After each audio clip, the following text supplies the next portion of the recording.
Mesdames et messieurs, soyez salués où que vous soyez, partout à travers les quatre coins du globe.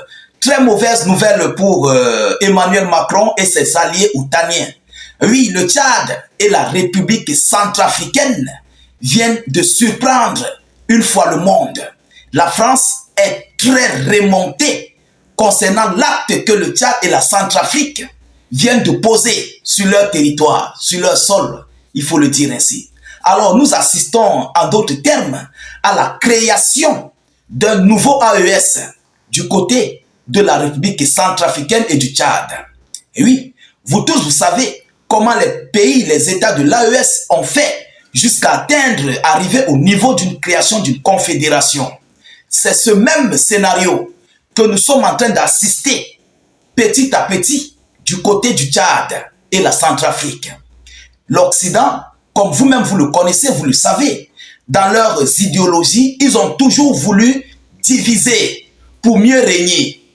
Et les Africains ont compris, les panafricains engagés ont compris, et ils se sont levés comme un seul homme. On a vu les résultats concrets du côté des pays de l'AES. Nous sommes en train d'observer, mais une contamination sans précédent est en train d'envahir l'Afrique. Oui, il s'agit des accords qui viennent d'être signés. Mais ces accords en question font paniquer l'Occident. Ça fait paniquer certaines organisations mondiales. Ça fait paniquer certaines grandes puissances dans le monde. Chères dames, chers messieurs, de quoi s'agit-il? Quel est le contenu de cet accord? Non, c'est très fort. Avant d'arriver, vous-même, vous allez comprendre que les différentes organisations étrangères n'auront plus de place en Afrique. C'est de ça qu'il s'agit. Alors, le Tchad et la Centrafrique vers la création d'une force mixte de sécurité des frontières. D'une force mixte de sécurité des frontières. Je pense que du côté de l'AES, nous avons les forces spéciales mixtes. Oui, si je ne fais pas erreur. Burkina, Mali et Niger. Du côté du Tchad et la Centrafrique, ça vient petit à petit. Mais le contenu de leur accord, mesdames, mesdemoiselles et messieurs, avant de continuer, je vous prie de partager massivement la vidéo. Mettez cette vidéo partout à travers le monde.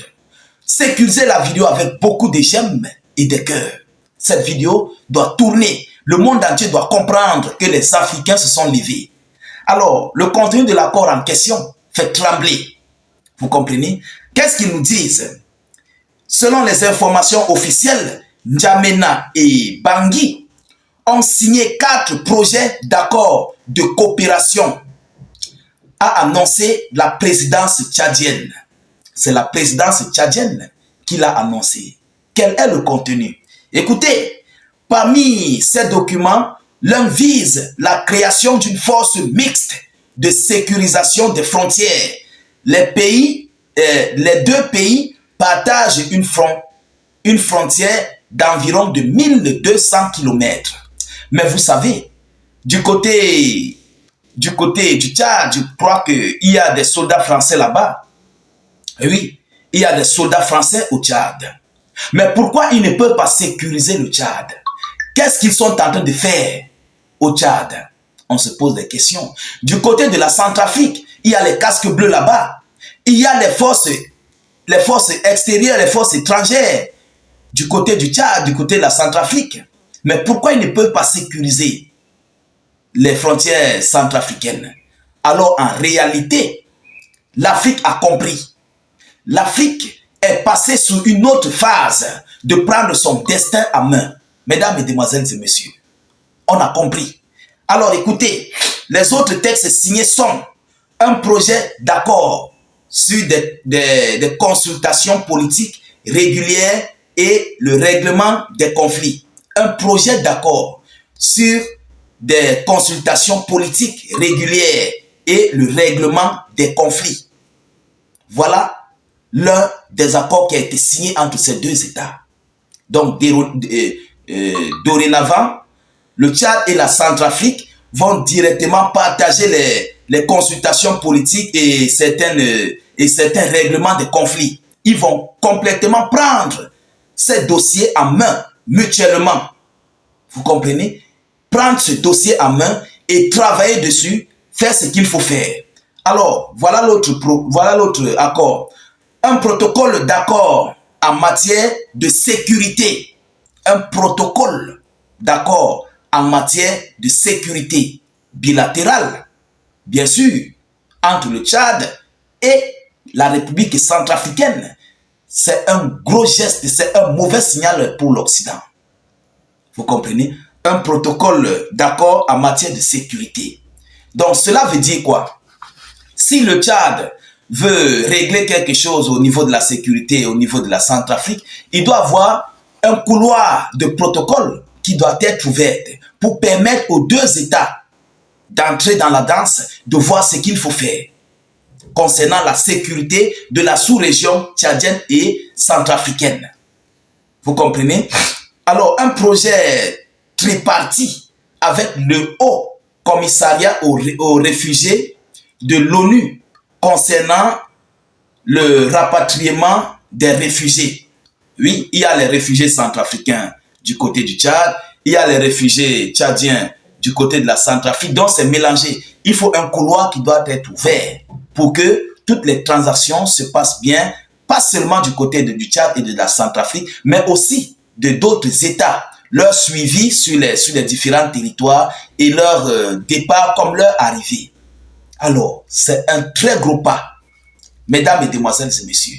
Mais le plus intéressant, c'est cette création des forces mixtes qui m'a tellement touché, ça m'a tellement marqué.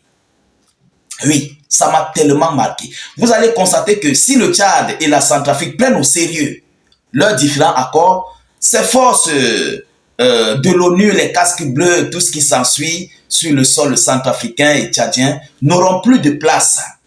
Ils n'auront plus de place. Oui, parce que ces deux États vont lutter pour eux-mêmes, pour leur propre sécurité. Et s'ils luttent pour leur propre sécurité, vous-même vous connaissez, les casques bleus, ce sont eux qui attisent les conflits. Et un jour, un beau jour, ils seront chassés du territoire. On va les faire partir. C'est de ça qu'il s'agit. C'est une très belle nouvelle. Pour un départ, c'est une très bonne nouvelle. Oui, je pense que si elle ne me fait pas erreur, à vous de donner vos avis en commentaire, mais pour moi, c'est une très bonne nouvelle pour l'Afrique. Vraiment, on apprécie. Et tout ça, c'est grâce à qui? C'est grâce à la Russie, qui est du côté du Tchad et du côté de la Centrafrique depuis des années maintenant, qui a permis d'abord d'ouvrir les frontières entre le Tchad et la Centrafrique. Déjà, désormais, c'est opérationnel. Les Tchadiens peuvent désormais se rendre du côté de la Centrafrique. Pourtant, c'était fermé avant. C'était fermé. Ils ont ouvert ça il y a quelques jours. Aujourd'hui, tout est ouvert. Les Centrafricains voyagent du côté du Tchad, vice-versa. Il n'y a pas de problème. Alors, qu'est-ce qu'il faut encore?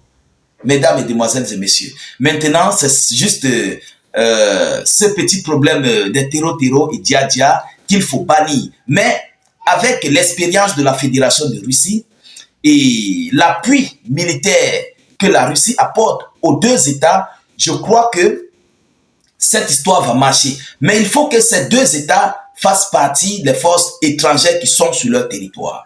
Ces forces doivent quitter de leur territoire. Pour moi, c'est ce que moi je peux dire. C'est ce que moi je donne comme suggestion. Tant qu'ils sont là, ce sont eux qui ravitaillent les groupes terreau et dia-dia. En conclusion, c'est ça. Mais en tout état de cause, d'abord, premièrement, c'est un très beau pas. Et vous savez, lorsque nous sommes soudés, l'Occident n'aime pas. La France, plus précisément, n'aime pas. Diviser pour mieux régner, c'est ça leur objectif. Aujourd'hui, nous sommes en train de nous unir. Et c'est un geste qui marque fort. Alors, je ne veux pas être très long. Partagez au maximum la vidéoconférence. Mettez-la partout à travers le monde. Sécurisez la vidéo avec beaucoup de j'aime et de cœurs. N'hésitez pas de laisser vos avis en commentaire. Si vous n'avez rien à écrire, mettez salut état d'urgence en commentaire. Cliquez sur le lien de notre chaîne YouTube dans la zone de commentaires de notre page Facebook. Allez-y, cliquez sur le lien, abonnez-vous. Vous comprenez? Dès que vous cliquez, le lien va s'ouvrir. Ensuite, vous cliquez sur s'abonner. et vous activez la cloche de notification pour ne plus rater nos prochaines émissions. Là-bas, dès que tu actives la cloche, tu reçois les notifications sur le champ lorsque nous avons publié les vidéos. Vous comprenez? Ce n'est pas comme Facebook qui retarde parfois, qui ne vous montre même pas les notifications. On publie, d'autres personnes ne sont pas au courant que nous avons publié. Pourtant, ils sont connectés. Tel n'est pas le cas sur YouTube. Allez-y vous abonner à la chaîne YouTube, s'il vous plaît. Je vous reviens tout à l'heure pour une prochaine série d'actualités. Soyez encore salués une fois de plus. Ciao, ciao.